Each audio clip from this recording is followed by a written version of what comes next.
Florida this evening, where the trial of George Zimmerman is set to begin. Zimmerman, the neighborhood watchman accused of murdering Trayvon Martin.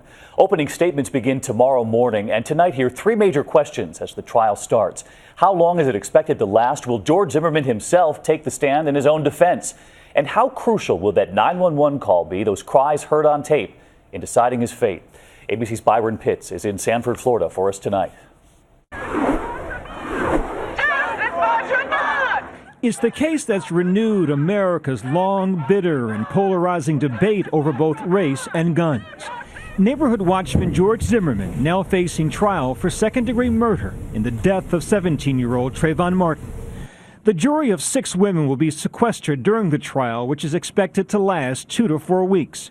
Those jurors will hear from key witnesses, neighbors who saw or heard the fight that fateful night. The jury will also watch that video clip of Zimmerman describing how he acted in self-defense. But will he take the stand? His lawyer says he'll make that decision during the trial.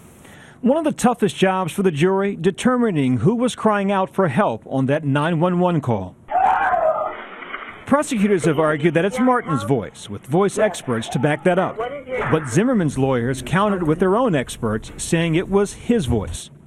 The case may hinge on whose voice is on that call. In a last-minute ruling, the judge concluded jurors won't hear from the prosecution voice experts.